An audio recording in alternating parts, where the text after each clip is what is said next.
welcome to episode 091 of the Bit Beacon broadcast. It's July 15th, 2025. My doctor calls me Kodax, and I am regretting this new little gag I've started.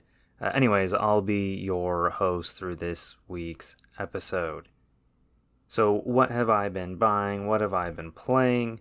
Let's talk about what I've been buying, because there's been a few cool things this past week. First up, we have the release of Donkey Kong Bonanza for Nintendo Switch 2. And this also released alongside a special Donkey Kong and Pauline amiibo that coincides with the game. So first, I'll talk about the game itself. Pretty simple. We have the game case. We have the cover, which has this really dynamic artwork of Donkey Kong on the cover, pounding down into a ground with a child, Pauline, hanging on to the collar of his tie. It's a great key artwork. On the back, it says a groundbreaking adventure, explore wild worlds, and find golden bananas. Donkey Kong, it says Pauline sings and Donkey Kong transforms. On the inside of the case, it's just the red Nintendo Switch 2 case. There's the red Nintendo Switch 2 cartridge. This is a Nintendo Switch 2 exclusive game. It is not playable on Nintendo Switch 1. On the inside on the inside cover, I don't like to call this a reversible cover. I just like to call this inside sleeve artwork because it's not a cover. It's literally just artwork. There's this really sweet artwork of Donkey Kong looking up into the sky, kind of covering his eyes from the sun, and Pauline just sort of leaning up against him while she's sitting down.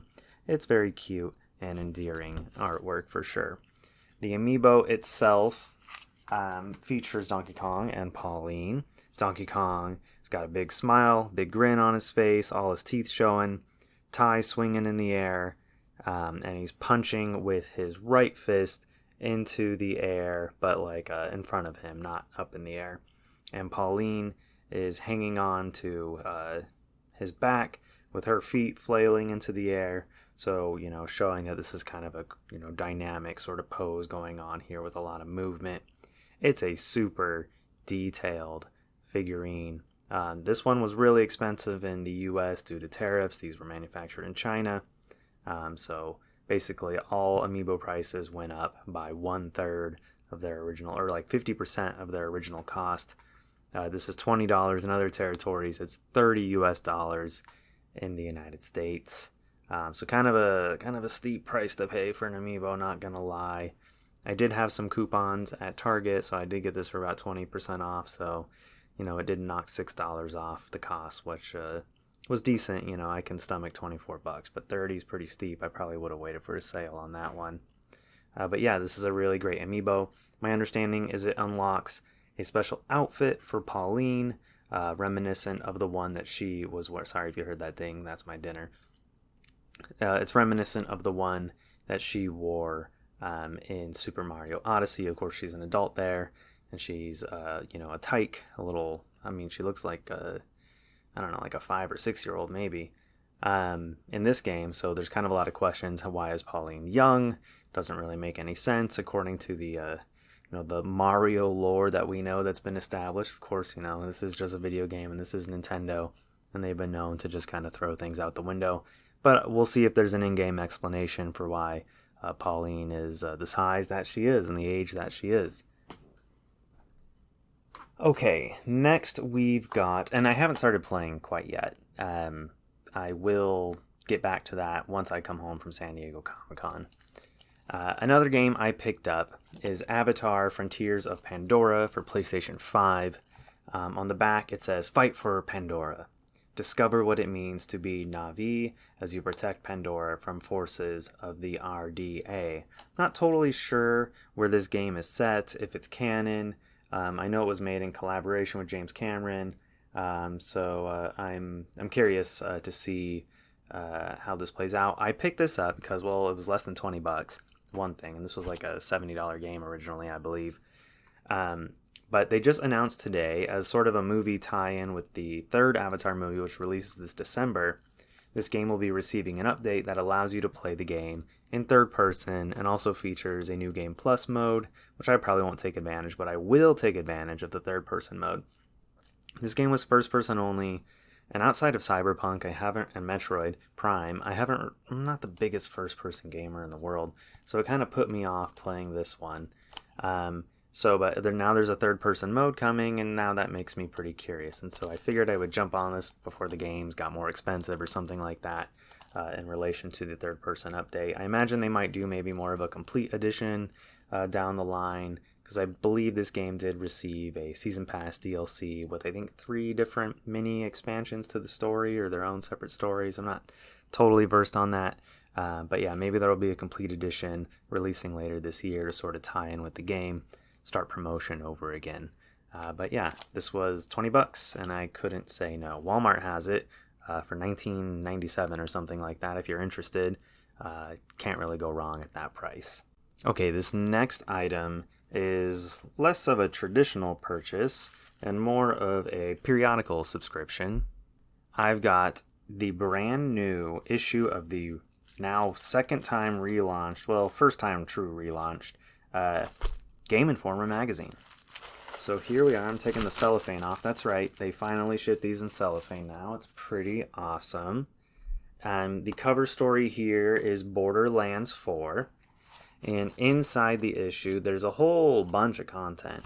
There's a big story on Summer Games Fest, a Nintendo Switch 2 hardware review. Spoiler, they gave it a B. That's what they grade their things with a letter scale.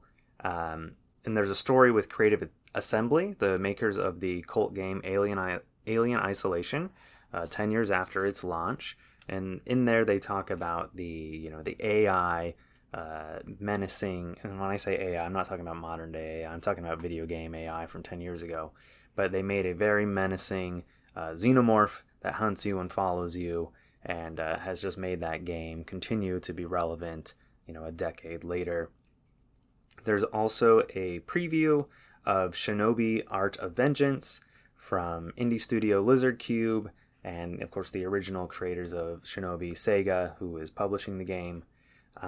It's nearly 100 pages long. It goes all the way to it's 96 numbered pages, but if you include the front and back cover, it does get you all the way to, or I guess with the front and back cover, actually, we are all the way.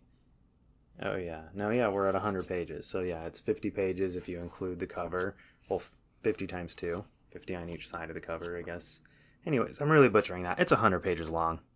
The paper quality has seriously been leveled up.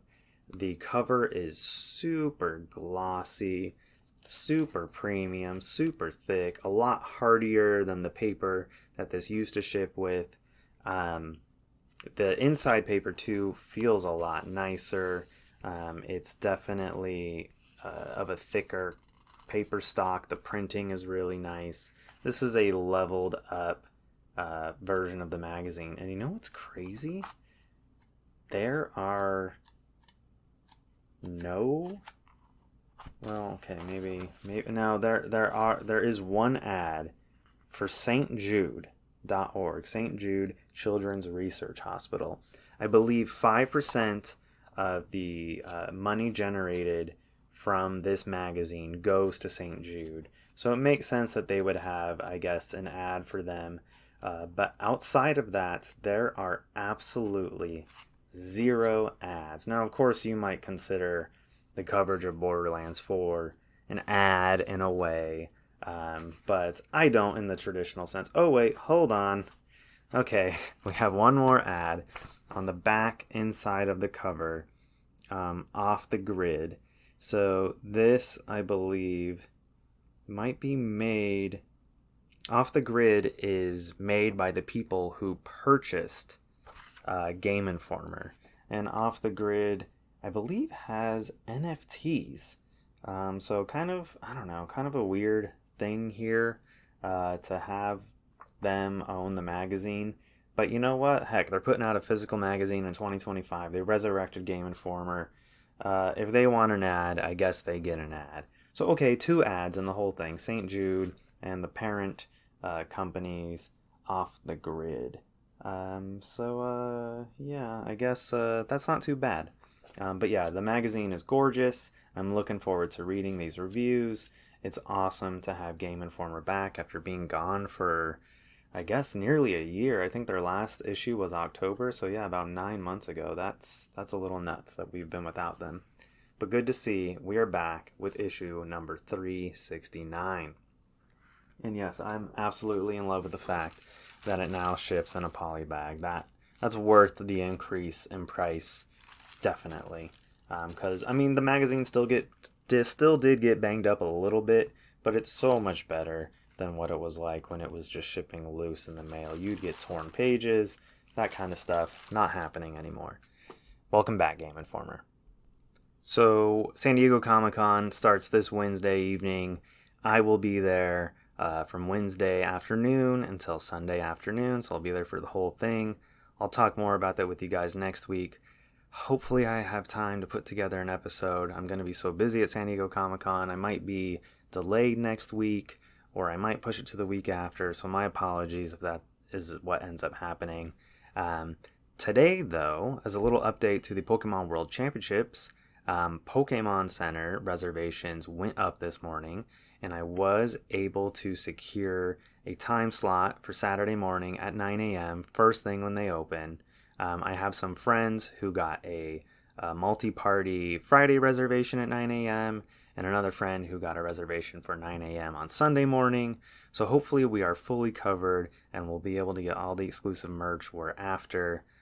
It was a little bit of a mess making the registration complete. For some reason they had a spot for your phone number, but if you put your phone number, it wouldn't let you actually complete the registration. But it took people a little while to figure that out, so I was kind of freaking out, like, why isn't it letting me complete? Eventually a friend of mine was like, hey, you got to take your number out of there.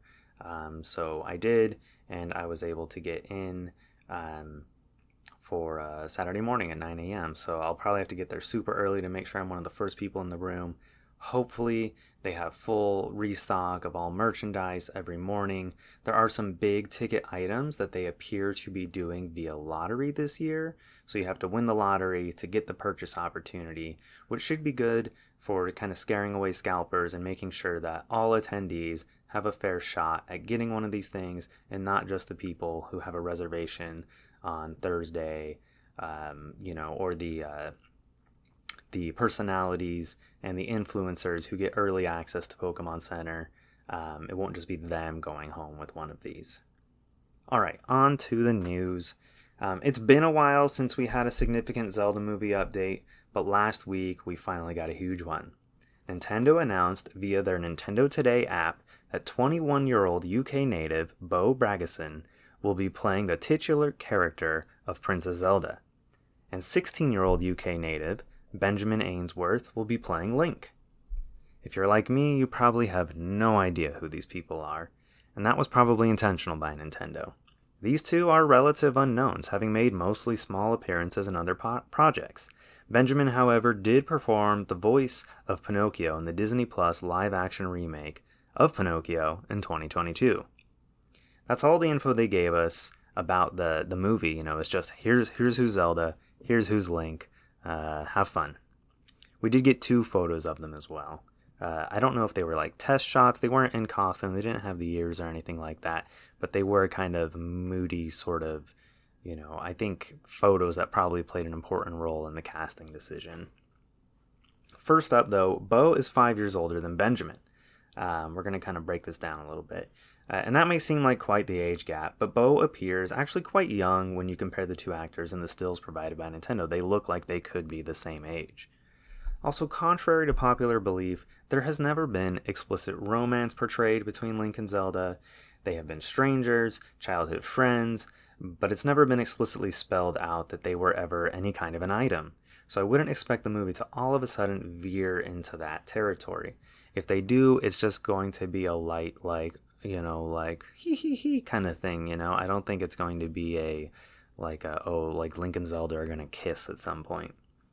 And as for them being young and mostly unknown, Nintendo clearly wanted to avoid some of the fan casting with older actors that was going on, and find actors that wouldn't be able to, that we as the audience wouldn't really be able to place any expectations on. We're just kind of all left scratching our head like, oh, okay, we don't know anything about them. We haven't seen them in anything, so the movie's going to kind of remain a mystery in what we can expect from them performance-wise. Obviously, you can track some of the stuff they've done down, and you can see for yourself.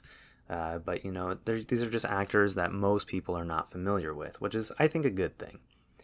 Of course, there's also a big monetary savings in using relatively unknown actors. They're probably making a pittance for a movie that is likely to gross over $1 billion worldwide. By nature of them being so young, if the movie ends up being a big hit, they can easily do a number of sequels with them, and we can see the cast grow into these characters over time. Personally, I'm a little worried about Benjamin. I'm not a fan of modern child actors. There's just something off about them 90% of the time compared to the adult actors. Like, they're just in a different world. Like, some of them are in like a Disney TV show world, and then you have like the serious ones. So I hope I'm way off though, and I hope Benjamin kills it. But I just can't help that part of, sort of nagging at me like, oh man, a 16-year-old? That's a little questionable. It's also worth noting that the movie is still 2 years away from release, so there will be some growing up to do for these kids on and off during the shoot, and they will likely be a fair bit older by the time the movie actually releases in 2027. He'll be an adult, as a matter of fact, and she'll be, practically in her mid-20s. As for their appearance, they both certainly look the part, and I can see those elf-esque Hylian ears on them quite easily with my imagination. I think they've done a good job with these picks. Crazy to think that we will probably be seeing footage of this film sometime next year, a trailer, a teaser, or something. I wonder if they might even show up at San Diego Comic-Con for a panel, which would be a first for Nintendo in Hall H or something like that. I would definitely camp out for that, especially if there's a promise of like a poster or something cool.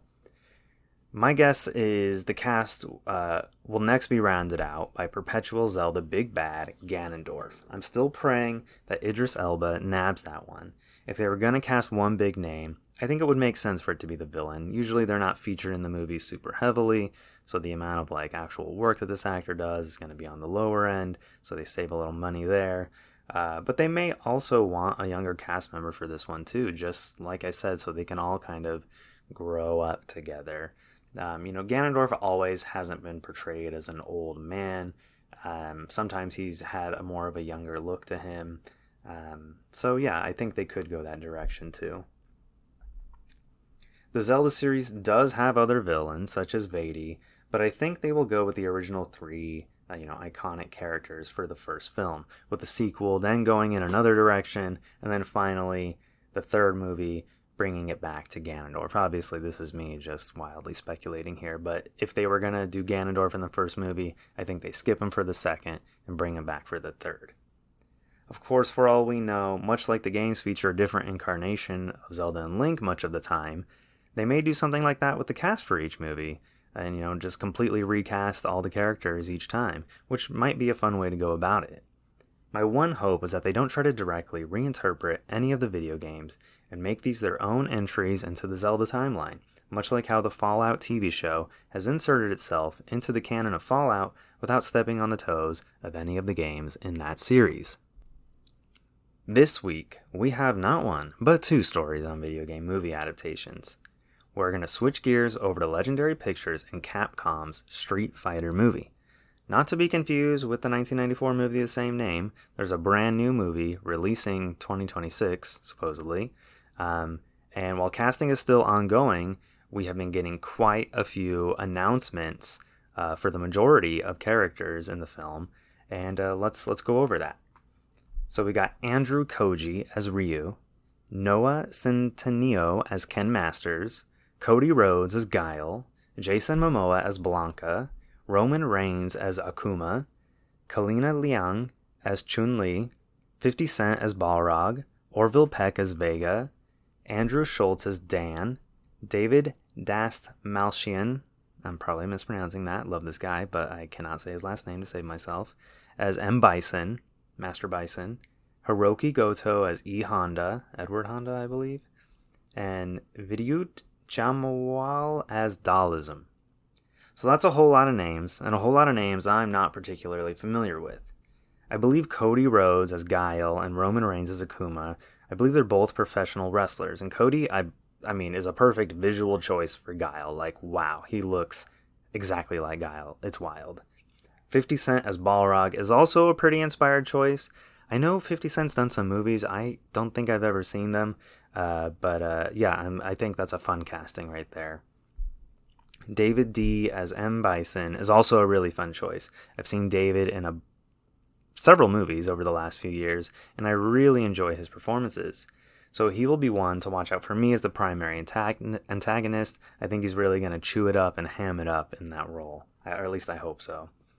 The biggest name attached to the project is obviously Jason Momoa as Blanca.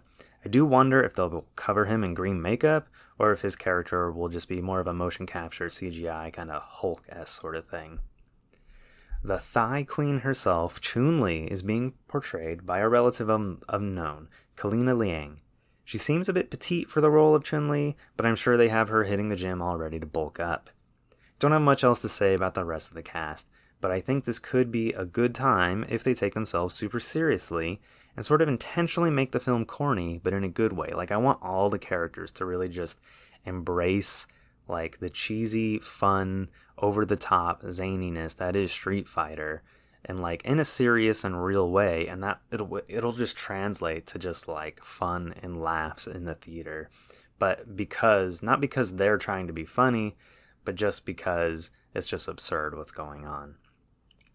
Like I said, the film is expected to hit theaters sometime next year, so we should be seeing more of the film in the coming months as they start filming. Maybe we could even have some footage before the end of this year. Video game adaptations are not slowing down. In addition to Zelda and Street Fighter, there are several more video game movie adaptations on the way. We've got Mortal Kombat 2 in October, Five Nights at Freddy's 2 in December, Return to Silent Hill in January, another Resident Evil reboot in September of 2026, and Sonic 4 in March of 2027. Personally, I think most game adaptations are pretty bad, but things have certainly gotten better in recent years. TV game adaptations are faring better on TV than on film, but maybe they're just really starting to crack the code on this whole film thing. Some might argue they already have with the Sonic film franchise in the past 6-7 years, and honestly they might be right about that. Those movies are a pretty darn good time. Until next time, end transmission.